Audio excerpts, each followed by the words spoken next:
एक कंसर्न, एक क्वेश्चन आजकल बड़ा एक्टिव है और वो है ये जो आने वाली जनरेशन है या वो जो जनरेशन आ गई है इसको डील कैसे करना है। एक तो ये हमारा ऑब्सेशन ऑफ डील खत्म नहीं हो रहा।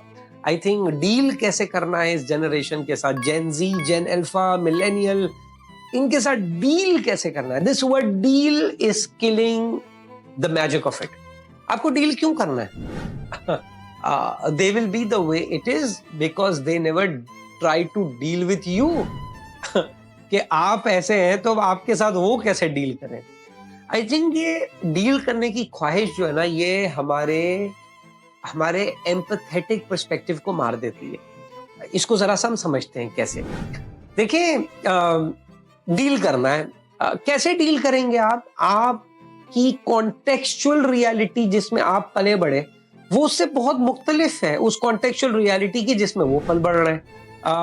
मैं अगर अपनी बात करूं तो मैंने अपनी अम्मा को हमेशा अपने इर्द गिर्द पाया। आज बच्चा, मुझे नहीं पता अपनी अम्मा को और अपने अब्बा को कितना अपने इर्द गिर्द पा रहा है। मैं ये नहीं कह रहा कि वो इर्द गिर्द है, ये राइट है या रॉन्ग है। Let's not take the conversation there. What is important is context change हो रहा है। ये पहली जनरेशन है पेरेंट्स की जो अपने लाइफस्टाइल को परस्यू कर रहे हैं। और ये पहली फुल फ्लैश जनरेशन है जिसमें पेरेंट्स के लिए भी अपना लाइफस्टाइल बहुत मैटर करता है और we have to come to terms with it. मैं एक दो चीजों के जरिए आपको समझाने की कोशिश करता हूं कि किस तरह से हमारा ये जो जनरेशन है इसका क्यों इसेंशियल फ्रेम ही हमसे बहुत ज्यादा मुख्तलिफ है। मैंने थोड़े दिन पहले लिंक्डइन पे पोस्ट किया था रिगार्डिंग कार्टून्स। हम जो कार्टून्स मॉर्निंग आते थे, वो 5 मिनट का कार्टून मुझे याद है, मैं अपने घर के गेट पे आधा बाहर होके और आधा अंदर रह के इसलिए खड़ा रहता था क्योंकि वो पिंक पैंथर का 4.5 मिनट का कार्टून मैं पूरा देख सकूं, और आधा बाहर इसलिए होता था ताकि वैन वाला ये देख सके कि मैं आ रहा हूं। ये थे हम। क्यों? क्योंकि अगर तो वो 4.25 मिनट का विंडो मैंने सुबह छोड़ दिया तो वो पिंक पैंथर में दोबारा नहीं देखूंगा। It created a different me. It created a different value of time. It created a different value of adhering to discipline. आज की generation it's plug and play. The moment you want to connect, the thing is there. ये कैसे उस discipline को follow करेगा जो आप लोगों ने लगाया हुआ है? मिसाल के तौर पे ऑफिस में 9:15 बजे तक पहुंचना है, 9:16 पे अगर आप पहुंचे तो ये हाफ डे होगा। ये आप और मैं तो मान गए, इसको कैसे मनवाएंगे कि 9:15 बजे तक ठीक था, 9:16 पे ये हाफ डे हो गया है? हाउ? कोविड के वक्तों के अंदर जियो टीवी के ऊपर एक वो डोंकी किंग या डोंकी राजा जो भी मूवी थी, वो प्रीमियर हुई थी, उन्होंने दिखाई थी। तो मैं और मेरी बेटी और मेरा बेटा तो तब बहुत छोटा था, हम लोग टीवी पे बैठ गए और हम टीवी पे नहीं, मतलब टीवी के सामने बैठ गए और हम वो उसको देखने के लिए all set, all get up and the movie started and we were excited. अच्छा, मुझे भी बड़ा वो चाइल्डहुड मेमोरीज हो रही थी कि यार जबरदस्त, कितने टाइम बाद बैठ के कोई मूवी देख रहे हैं इस तरह से। और मूवी का पहला पैच चला और उसके बाद आगे कमर्शियल्स। जैसे ही कमर्शियल्स आए, मेरी बेटी ने रिमोट हाथ में उठाया तो आई वाज लाइक ये दूसरा चैनल फ्लिप करेगी। याद है हम ये करते थे कि जब एड आता था तो दूसरे चैनल पे देखते थे क्या हो रहा है।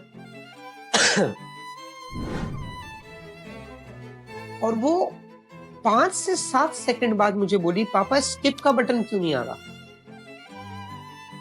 And I realized something, कि शायद ये ओरिएंटेशन तो उनको है ही नहीं कि एड्स कितनी भी मनहूस और बोरिंग क्यों ना हो, आपने वो पूरा दौरानिया देखना है क्योंकि आप तक इस वीडियो को पहुंचाया है डा और डा ने।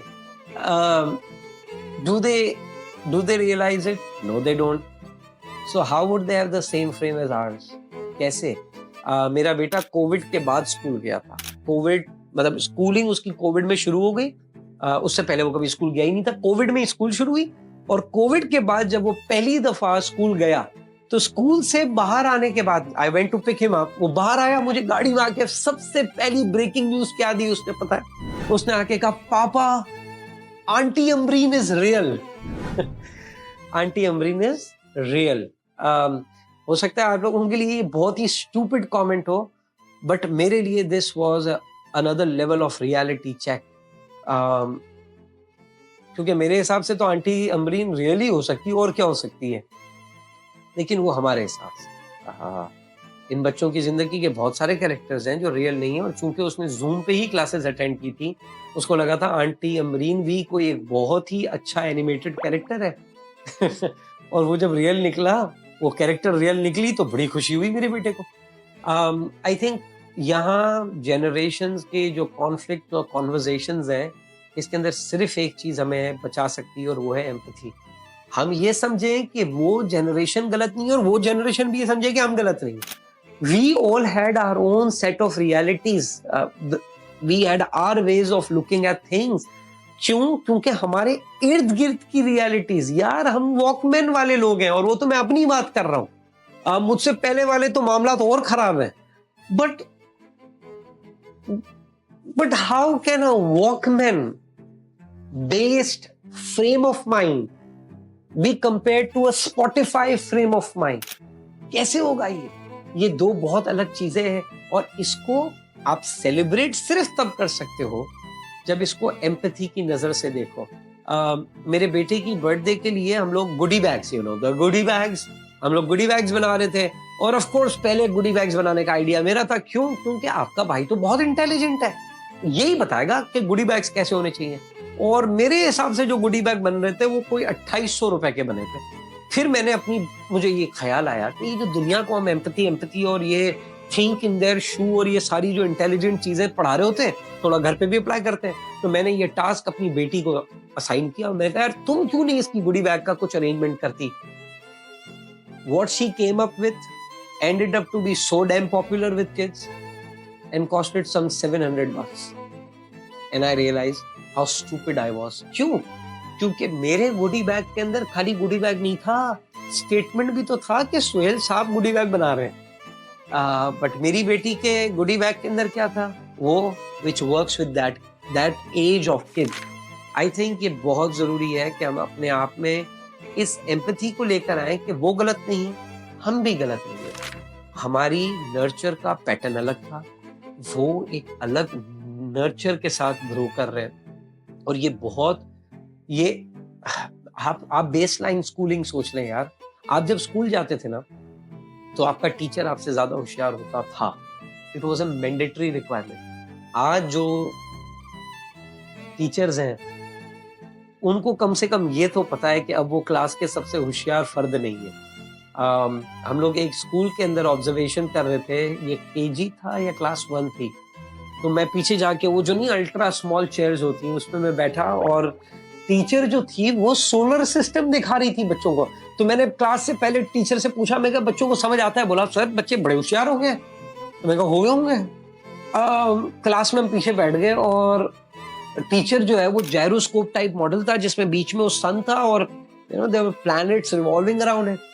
और बच्चे भी सुन रहे थे। अच्छा, मुझे और डिप्रेशन हो रहा था कि यार इनको समझ आ रही है, मुझे ही अब तक नहीं समझ आई। और फिर थोड़ी देर बाद एक बच्चे ने हाथ उठाया और मुझे खुशी हुई, मुझे लगा कि शायद इसको समझ नहीं आ रहा। और टीचर ने उस बच्चे से पूछा, यस बेटा। तो बच्चे ने पूछा, miss are they all revolving around sun? तो टीचर ने कहा यस। तो बच्चे ने पूछा एट व्हाट स्पीड? अब ये टीचर को थोड़ी पता था, लेकिन आईपैड पे जो शायद वो कमबख्त कोर्स पहले करके आया ना, उसमें पता था। और जब टीचर से पूछा ना एट व्हाट स्पीड, तो टीचर ने कहा बेटा स्लोली स्लोली। तो बस यार ये स्लोली स्लोली समझ आएगा। We come from two different frames, और हम तब तक आगे नहीं बढ़ सकते जब तक हम एक दूसरे की फ्रेम में टॉलरेंस और एम्पैथी ना लेकर आए। और शुरू तो हम नहीं करना पड़ेगा, क्योंकि अगर हम उनको ये दिखाएंगे, I think that's where they will also show this to us. सोचिएगा।